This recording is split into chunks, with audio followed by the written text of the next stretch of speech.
Welcome, welcome. We are so glad you are here today. I'm Miranda from WOTV4, my ABC, WOTV4. I had to say it. We are thrilled that you're here today. Are you guys ready to have a great time? Oh, love the enthusiasm over here. I need some enthusiasm in the back of the room. Are you guys ready to have some fun? Excellent. We are going to have a great day today, and what I love most about today is that it is all about girl power. Look at the girl power sitting in this room. Is that exciting? It is exciting to me. I want to give a big round of applause to all the presenters who have taken time out of their day today to come and inspire us. Let's give a big round of applause to those presenters. To do an event like this, it takes loads of volunteers, people who step forward and say, I'll take care of getting all those items printed, I'll call these people, we'll set up the tables. So a big round of applause to the volunteers. Without them, this would not happen. So thank you very much. Now I want you to realize that you are here because you actually had a teacher who cared enough to fill the form out and to say, yes, I want to bring my students down. So I think we need to give a big round of applause to all the educators who brought their girls today.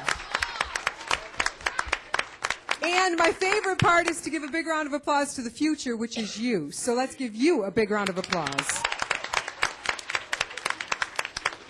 A couple of bits of housekeeping today. First of all, in your folders, you all got your goodie bags, there is an evaluation form that we would love to have you fill out for us.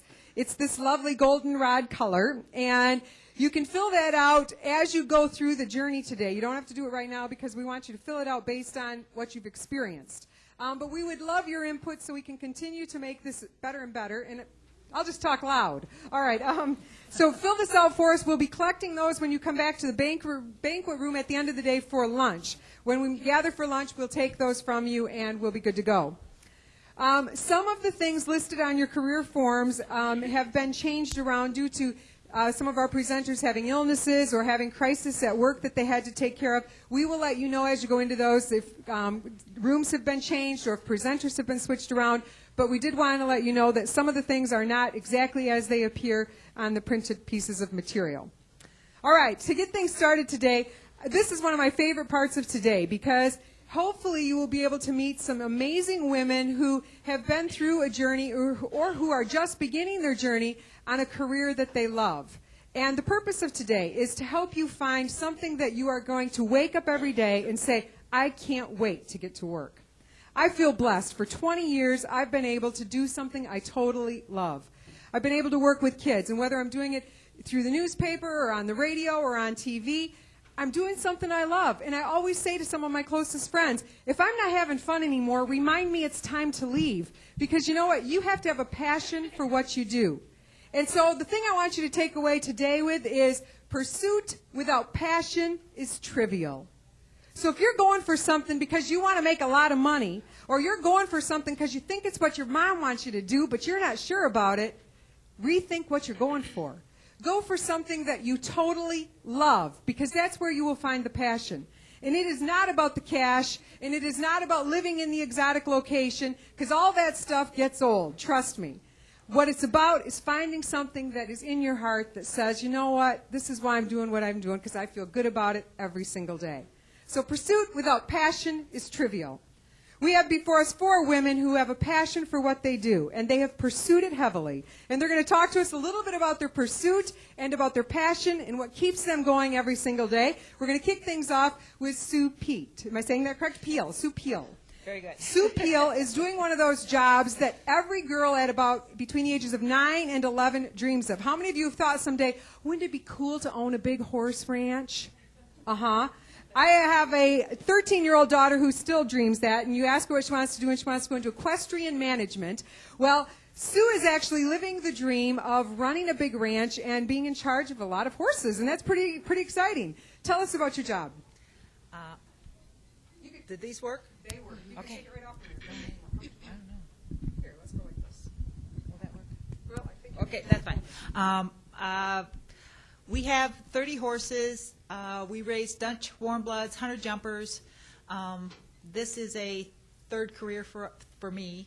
I started out as a phys ed teacher, then I went to business, got a degree, an MBA, worked in insurance and banking for a few years, and now we've acquired enough money so that we can do this breeding business. It's only 5 years old. We're young. But we started out with 2 horses. 5 years later, we're up to 30. We're breeding and training. Our trainer is here with me today, Gary Van Sice. And we're starting a business, and it's exciting. A lot of work, but it's exciting. So what do you plan to do? Do you sell these horses then? Yes, Or? yes. Okay. If you're breeding them, you get a new crop of foals every year, and our facility isn't going to be large enough that we're going to be able to keep them all, and we would like to be able to share the enthusiasm. Recreational riders out there need a source for sport horses, and we are the source. Do you still ride horses even though it is a business for you now? I have taken a break. There's some technical, when you're starting a business, there's only so many hours in the day. There's a lot of things to get done. It's not working into the schedule right now, but I hope to get back to it. We want her to get back to riding horses because that's her real passion, right? Absolutely. I love it when I meet people who work in an ice cream store and I say, do you get to eat every bit of ice cream? And they're like, no, I hate ice cream. And I'm like, oh, man. So it's the same thing. If you're working with horses, take the time to ride them. Or if, whatever you're doing, make sure you enjoy that yourself. Rachel is our next guest. Rachel Mraz works for Merrill Lynch. And tell us a little bit about what your job is. Sure.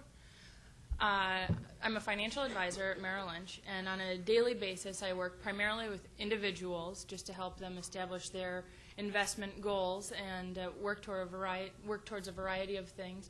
Quite often it's retirement, people setting aside their assets to be able to retire someday, so they have a source of income beyond Social Security and a pension perhaps. I also work with institutions, 401ks, endowments, things of that nature to help them establish investment policy statements and work towards their goals, whether it's saving for a given project that the organization has or to become endowed so that they can do different programs in the community. But primarily I work with investments and individuals on a daily basis. So when you were little, were you really good in math? Or what skills were you using in school that prepared you for what you're doing today? I always enjoyed math. I definitely like the definitive answer to something as opposed to a more vague answer as you would have in humanities, perhaps. But I don't know. I grew up in the business, honestly. My mentor has been my mother. My mother has been at Merrill Lynch for 30 years now. So I joined her in the practice 3 or 4 years ago, and I had the great fortune of growing up in the business. I learned to write my numbers, filling out buy-sell tickets before everything was automated on computers. So really the passion is very deeply rooted. It's been part of my entire life. Just to brag a little bit, should we mention that your mother was one of the first women to... Yes. Why don't you tell them about that? I think that's pretty amazing. Well, the $1 million... Oh, yeah. Well, she at one point was the top female producer at Merrill Lynch internationally. I believe it was in the late 90s, but top female in the firm. So she definitely has been a trendsetter as far as being female in the financial services industry. Currently, I think there are only 7% of financial advisors are females. So it's still very low, but part of the reason that I found such passion for the job is there is a direct correlation with how hard you work to how well you can do. There are, perhaps there is a glass ceiling in some industries, but because what we do is directly correlated to how well we do, there is much less of one in this industry, which was one of the primary reasons I wanted to come into this industry. I wanted to be rewarded for working really hard. Beautiful. That's exciting. All right, Kim Coleman. Kim and I met through the Grand Rapids Bar Association. She also heads up the Justice Foundation. And tell us, what in the world do you do? Well, let me start out by saying good morning to all. Everybody awake back there? All right. When I first started with the Bar Association, I basically assumed that most folk knew when I said Bar Association what I was talking about, only to later learn through my own daughter that she thought I was working at a bar, okay, a bar with alcohol, and I had to help her understand that the bar is an association of legal professionals in this particular sense. And so what I do there is I work with a powerful network of legal professionals, attorneys and judges and otherwise, to help them meet different kinds of needs, whether they be economical, professional, networking opportunities, educational opportunities, just a number of things. And for me, if we go back and talk about passion, my passion is working with people. And so although I'm with the Bar Association, I'm not an attorney, I am a social worker. So what that means is that I really love helping people make change or bring about change in their lives. And I've taken the opportunity to look at the different venues that I can best do that. The Bar Association and the Justice Foundation was one. With that, with the Justice Foundation, we're able to impact lives through providing funding for different programs. We're able to make changes in people's lives at the Bar Association by providing legal support, legal representation, and helping people understand their problems and find ways of resolving them when they're legal. What is your career path that got you to the point you're at? Whoa, that's a that's a big question.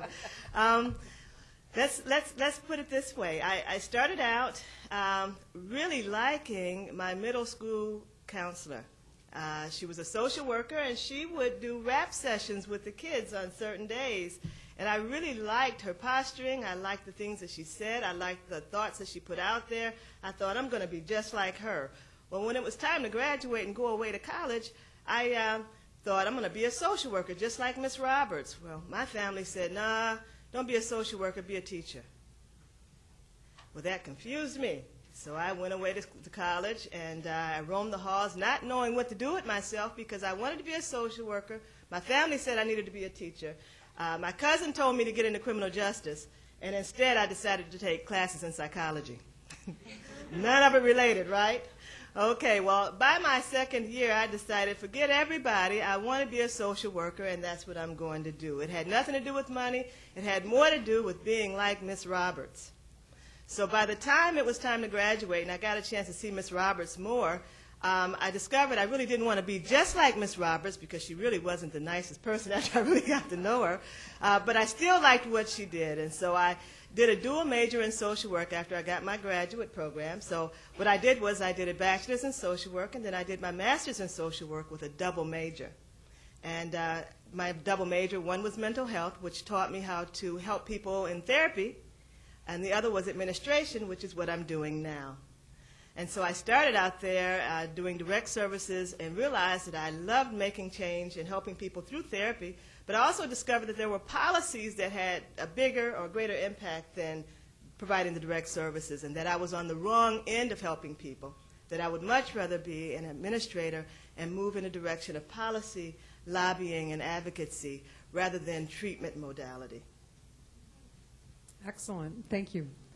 All right, next up, a coworker, Ginger Z, works with me at 24 Hour News 8. She's part of Storm Team 8. And Ginger, this is an exciting career. Tell us about your path. How did it all happen? Yeah, it's not something a lot of people are interested in. I guess I grew up around here, so we have enough weather, right? We've got thunderstorms, snow, pretty much everything.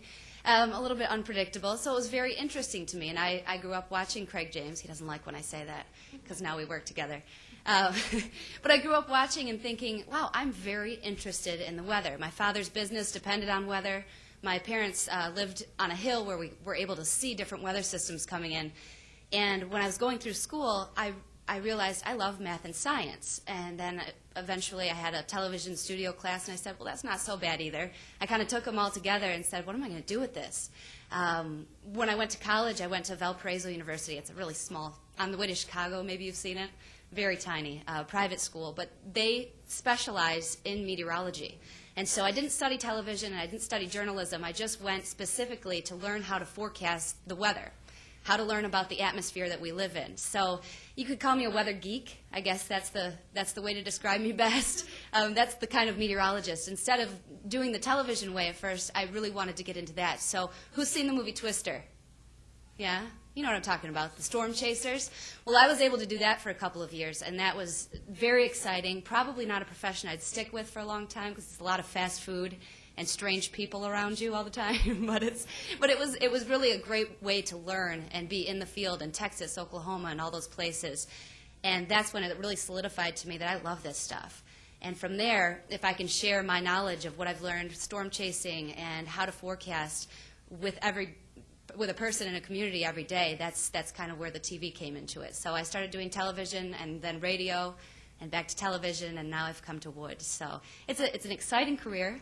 It's just one avenue, though. I could do a lot of things with meteorology and with my degree. So. How about some questions? You can see we've got 4 women who do very different things, but they all have a passion for what they've talked about. Anyone have any questions that you want to shout out, or I'll run to you with a microphone? Nothing? All right, my question. Biggest obstacle for you as a woman doing the job you're doing? We'll start with you. Sue? I don't think it has anything to do with being male or female. The best riders in the United States were dressage and hunter jumper. The best riders in the United States right now are all female. The biggest obstacle for us would be money. Well, you're sitting next to the right person, because Rachel knows money. Biggest obstacle for you, is there an obstacle for women, or can girls do anything they want? Well, I certainly think girls can do anything they want. But at the same time, I think that many of the obstacles in my profession, at least from my perspective, certainly were more pronounced in the 70s, 80s, and even perhaps the early 90s. More and more, at least from my perspective, it's more if you choose to recognize it. If you choose not to recognize it, I work just as hard as everybody else, and I don't think that an individual is going to not work with me because I'm a female. And in many times I've found it to be an advantage, especially when you're working with women talking about their family finances. It is interesting. Some women feel more comfortable working with women. So I think that certainly there were more barriers, and I certainly have heard stories from other women in the 70s and 80s, and when it was truly the financial world was a man's world. But I really feel that if you do not choose to accept that and just work hard, I don't see there being as many barriers as there once was. What about in the law world? Well, I guess I don't really see them as obstacles, but being in the bar and working with legal professionals, there are a lot of challenges. One being there are only about 26% of the attorneys here in this community that are female, and only 1.6% that are actually African American. Okay? So when you look at my challenges, typically when I go to meetings, I'm the only female and I'm the only African American. So I stand out like a sore thumb, okay? But it also means for me that I have to work at being better than most in my position, and I do that intentionally. I've learned that posturing is important. You know, they expect females to whine. I don't whine. You know, they expect you not to be articulate and to sit back and accept things. I don't do that either. So I found a way to, and I believe it's because of my mental health background, but I found a way to posture and to communicate in a way that I'm still heard and listened to, and that I still get a chance to enjoy the job and enjoy the people I work with and still have the respect that I think that I'm due. So I've not had any roadblocks, but I'm constantly conscious of the fact that, you know, I need to make sure that I do get the respect, but that I give it as well, and that I'm heard.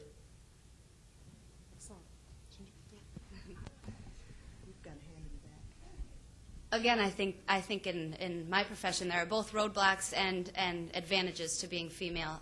At first, I mean, television is about image. The first thing you do when you turn it on, you look, right? That's the first thing we give you. That's the medium. And if somebody doesn't like my eyeshadow, then they could turn it off, and they're not going to listen to what I have to say. That's been an obstacle, especially with women watching women. You know you're doing it. I do it. I still do it. I'm guilty of doing it. And that's probably been a roadblock. Also, just for people to believe me or to believe in what I'm saying, the credibility of me. If I hadn't given you my Weather Geek spiel, you wouldn't have maybe thought. You would have maybe used Weather Girl. And I've again, learned ways to not take that the wrong way and just say, yep, and I also do other things. And I do know more than that. So maybe not an obstacle but definitely something to be conscious of and to work around. I liked what you said. You learn how to do it and how to deal with it, and you move on. It is difficult at first, but most people are going to believe the weather man. They made a movie about it before they believe the weather woman. So I think that's out there. We have a question from the whole table here. Who's going to be the spokesperson for the table? Okay, we will scoot on over. And go ahead. Okay, Brittany McBride wanted to know, how do you see this career changing in the next 5 years? Which one? All of them. So, Sue, start it off for us. How do you see your career changing in the next 5 years? I don't see my career changing that much. Horse breeding is a very old profession. But the technology is advancing all the time as far as the care that we give horses, the veterinary support, lameness. They're doing wonderful things with lameness. They're doing wonderful things with fertility. In the next 5 years, I see veterinary services being more supportive, allowing us to do improving our horses as athletes. And also, I'm hoping that the sport, jumping and dressage, will get a higher recognition, higher level of awareness in the community, and we'll get, not community, the as in the United States, and we get more people going in, enjoying it, seeing sport horses as a profession, not just a hobby, and taking competition more seriously. We imported we started our breeding stock is all imported from Europe, and the riding profession, breeding horses, is taken much more seriously. It is a bona fide profession in Europe. The United States is behind right now, so I would like to see the United States move more in the direction of Europe in the next 5 years. First of all, I must say that I feel much how most of you must feel, because when I'm not at the office, I actually do competitive riding, so I'm listening to Sue very closely. But as far as the next 5 years in the financial services industry, I really think that there's many different ways to look at that. From a technology perspective, I think that a lot is going to change just with the amount of information available on the internet. People wanting to do things themselves, wanting to do their own investments without the advice of an advisor. I see that movement. I also see many people, many baby boomers aging and not wanting to do it themselves, wanting advice, wanting to focus on retirement as opposed to having to think about what their retirement savings are doing. At the same time, in the next, I think it's 5 to 10 years, it's between 10 and $15 trillion will be changing hands from people passing away, passing it on to their children. So I do think that our industry is going to be essential in the movement of assets from generation to generation. So there's many different ways to answer that question, and quite frankly, I don't know that I can answer it, just because things do change so rapidly with technology, with assets passing hands, and also just with the new tools that we're given as advisors. It used to be a world of just individual stocks and individual bonds, and things are moving pretty rapidly towards managed money, whether it's mutual funds or separately managed accounts. I mean, there's so many more tools now that I see the industry changing and shifting, but I'm looking as forward as you are to finding out what the next 5 years will hold. A couple of things come to mind for me. Can you hear me back there? A little closer? Am I okay now? Oh, great. A couple things come to mind for me when I think about changes over the next 5 years. I remember thinking when identifying my career path that I didn't want a lot of math or computer. But the bottom line is, as we move forward, those things will have to be strengthened. I'll have to become a lot more computer savvy than I have always been. A lot of things are changing and turning over in that direction.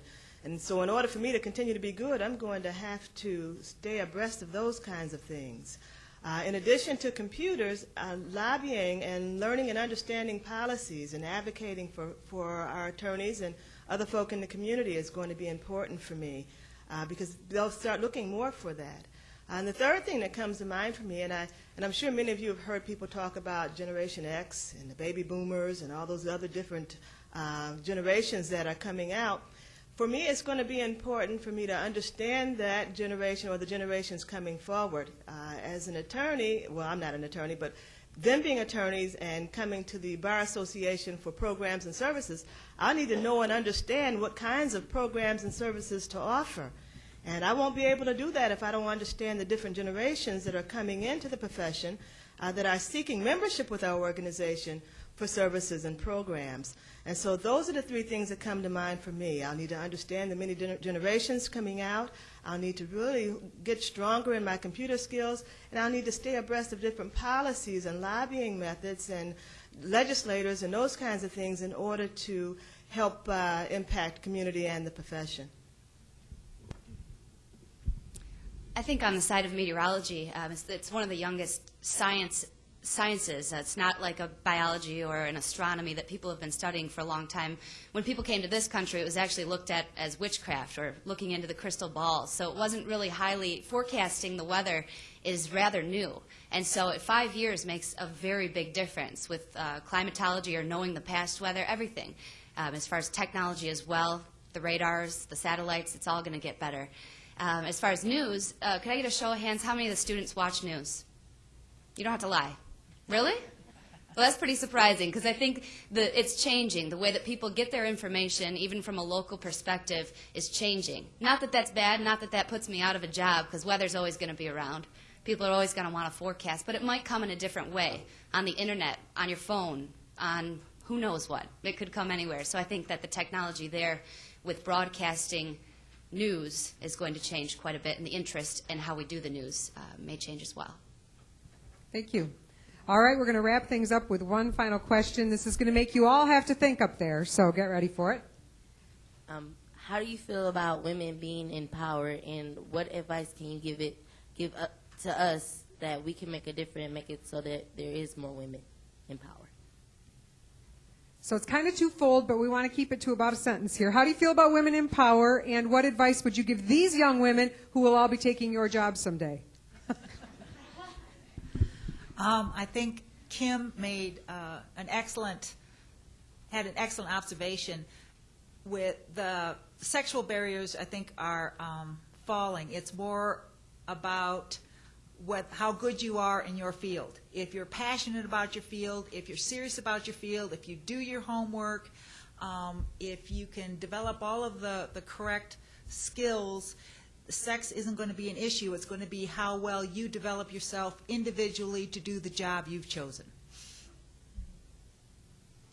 I would certainly echo Sue's remarks. I think that it's really a matter of preparing yourself to be as good as you can be in a given industry. And as far as if there was one quality per se to help prepare you for that, or the second part of the question, the one thing that I think is essential that unfortunately many women lack when they start out in a career is confidence. So I think that one of the most important things is to be sure of yourself, sure of your knowledge, sure of your capabilities, and to be confident that you can be in power, you can be number one. And quite frankly, I think that would be helpful if you, what is that expression, if you visualize it first, then it can be. Mm-hmm, that's right. But stay confident in yourself and just work very hard. I love women in power, and I say power to the women. Let's just take over the world, huh? But I also like to say that in my circles, what I do, I often, and I didn't tell you this earlier, but I often forget that I'm the only female there and the only minority. It's not a problem for me. I don't recognize that I'm there anymore as the only. But what I will tell you is that it's so important, no matter how much power you have, that you maintain humility. Do you know what humility means? No? It's not arrogance. It's being humble. Maintain humility. Always be humble, because as you get it, it can always be taken away. And you never use power to abuse. When you have power, use it and take the opportunity to help people. Never abuse it. Always be humble. and I think you'll go far. But humility is so important, and I'd like to leave you with that one. Yeah, I think the humility is very important, and it kind of goes along with what I was going to say. To be strong and confident, to use that, you also have to just be real.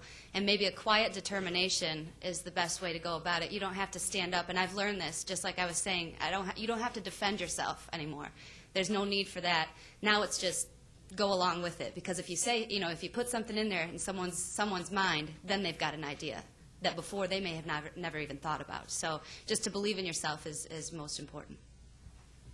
Let's give a huge round of applause to these amazing women. Thank you so much, ladies. Thank you. All right, your day has just begun. We hope you are totally empowered and you can pursue your dreams. If you have a green or a red sheet, you stay in this room. Otherwise, you will move to your first sessions if you need help. All of our green shirts are positioned around the room to help you. Have a great day. Eileen DeVries. Put it all together. Took me a little while. Now I know, because your mom was, yeah. Now I've got it.